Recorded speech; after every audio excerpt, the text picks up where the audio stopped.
Dear students, today we are going to start a new topic, that is the spectroscopy. I have divided from applied chemistry for 4th year class. I have divided your spectroscopy chapter in the 3 parts. First is, what is the spectroscopy? This is very important. This is a new thing for you. So I am going to concentrate on this point. What is the spectroscopy? Second most important, the part of the spectroscopy, UV spectroscopy and IR spectroscopy. So first of all, I am going to discuss what is the spectroscopy. Spectroscopy is a new branch. It's an advanced branch and it's new technique that is basically interaction of light with the electromagnetic radiation of the matter. Before going to this interaction of the light with matter, why do you need this technique? Why do you need this technique? It is very important. This technique is used to identify the structure of unknown compound. It is used to determine the quantitatively determine the concentration of the molecules in the solution. That is very important. These two things are very important. First, structure of compound, and second, the concentration of the molecules in the solution. Before this, we were using the classical method. Classical method is very complicated. We were carried out a lot of chemical reactions. We ever carried out empirical formulas. We have carried out so many formulas. Then at the end, we determined the unknown structure. We determined the unknown concentrations. It has a big problem. But now, many chemical reactions, not only the chemistry, in the chemistry lab, rely on the spectrophotometry. So it's a very important technique. Why is it is important? 3 things are very important. 1, it is used in a very small quantity. It needs very less time and it's very economic. So this technique is very important. Now come to the technique, introduction. I have told the definition, interaction of the light with the matter. 2 components, matter and the electromagnetic radiation. All right. Electromagnetic radiation is what? It's a light. It's a light. Electromagnetic radiation is a light which will fall on the matter. Electromagnetic radiation is the form of energy. You can say it comes in a many forms, such as radio waves, just like microwaves, just like X-rays. So basically, it's a light. It's electromagnetic radiation. It has a wave nature and associated with the electric field and magnetic. How do you measure the rays? 2 things are very important here: wavelength and the frequency. If you have a electromagnetic radiation in the form of the waves, so it's 2 things are measured: wavelength, and second is the frequency. What is the wavelength? Distance between the 2 crust and trough is called as the wavelength, and the frequency is the number of waves passing per time. Is called as the frequency.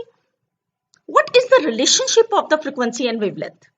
If there is more frequency, there is more energy and the less wavelength. If you have more frequency and more energy, wavelength is less. If you have a longer wavelength, it's an inverse relationship. If you have more frequency, more energy, less will be the wavelength. If you have a longer wavelength, then less will be frequency and the less will be the energy and frequency. So what is the electromagnetic radiation's spectrum? Electromagnetic radiation, light. You consider that just visible light is the light. No, it's a part of light. Electromagnetic radiation is divided into the 7 methods. Look at this picture. I have divided this. How do I divide? You can say from left to right: gamma rays, ultraviolet rays, X-rays, ultraviolet. So electromagnetic radiation is divided into the 7 regions on the basis of its wavelength. Here, gamma rays, X-rays, ultraviolet, visible, infrared, microwaves, radio waves. Gamma rays. It has the highest frequency, highest energy, and shorter wavelength. As we go to the next, so I can see from left to right, frequency or energy is decreasing and wavelength is increasing. Gamma rays has the highest frequency, highest energy, but at the end of this region, radio waves, these are longer wavelength, less frequency and the less energy. You can say in this picture, wave. This is all about the electromagnetic spectrum, different regions with the specific wavelength. Next is the visible part. I have selected the visible part and passed through the prism. Then these are divided in different colors with a specific region. Now, this is all about the electromagnetic radiation or a light. When you fall the light on the matter, what happened? It's the interaction of the light with the matter. What thing is result before this? If I put the water without any matter, light falls, and when it came generally at the end and reaches to the detector, there is no change in the intensity of the light. If I have replaced this water, I'm going to replace this water with my matter, with the molecule in the under consider. Light falls on the matter, molecule absorbs the light, and the resulted light, when reaches to the detector, its intensity is decreased. So after absorption, intensity of the transmitted light is decreased. This is the phenomena which we'll discuss in the Lambert-Weirs law, absorption and the transmission. Here, I am discuss the principle of spectroscopy. When the light falls on the matter and absorption takes place, what happened to the matter? This is very simple. On the basis of light interaction with the matter is in the multiple energy state. It has the electronic energy state, it has the vibrational energy state, it the spin energy state. This is all about. So when light falls on the matter, what happened to the matter? If it absorbs the UV radiation, for example, if it absorbs the UV radiation, so it's sufficient energy. UV is the higher frequency, high energy with a shorter wavelength. So electron have the sufficient energy to promote the electron from ground state to excited state. This is called the electronic transition after the specific UV radiation absorption. If it absorbs the longer radiation, which have a longer wavelength, less frequency, less energy, this is the IR, what happened to the molecule? Energy state is changed, but not the promotion electron from the ground state to excited state, just vibrational energy states, and it's changed from V1 to V2. Same is the case here. If they absorbs the radio microwaves, their rotational energy state is changed. So I reached on the point. This is the idea of this. When the light fall on the matter and matter absorbs the light, after the absorption of the light, it takes the energy and it depends upon the specific wavelength of the light. Either they are promoted or electronic transitions, either they are just change their vibrational states or the rotational state. This is all about the spectroscopy. Okay, what is the electromagnetic radiation? When it falls, what happened to the matter? Either it changes electronic transition state, vibrational energy states, or anything else. Next is the UV visible spectroscopy. I have discussed here the part of UV visible spectroscopy, meaning Lambert-Weirs law and other topics I will discuss in the next lecture.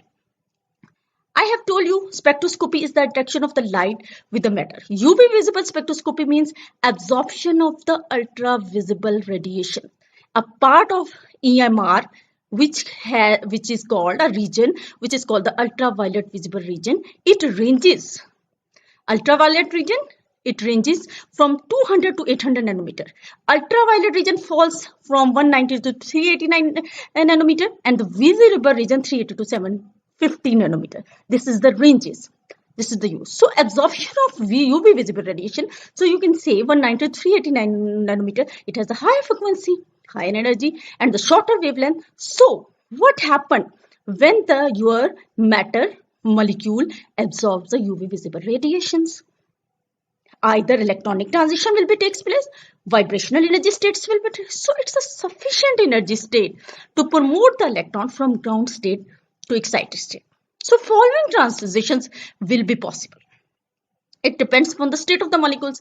If the UV radiations and the ultraviolet radiation absorbs the molecule from ground state to excited, promoted to electron in the ground states, promoted to the next electrons. This is very simple. Following are the transition.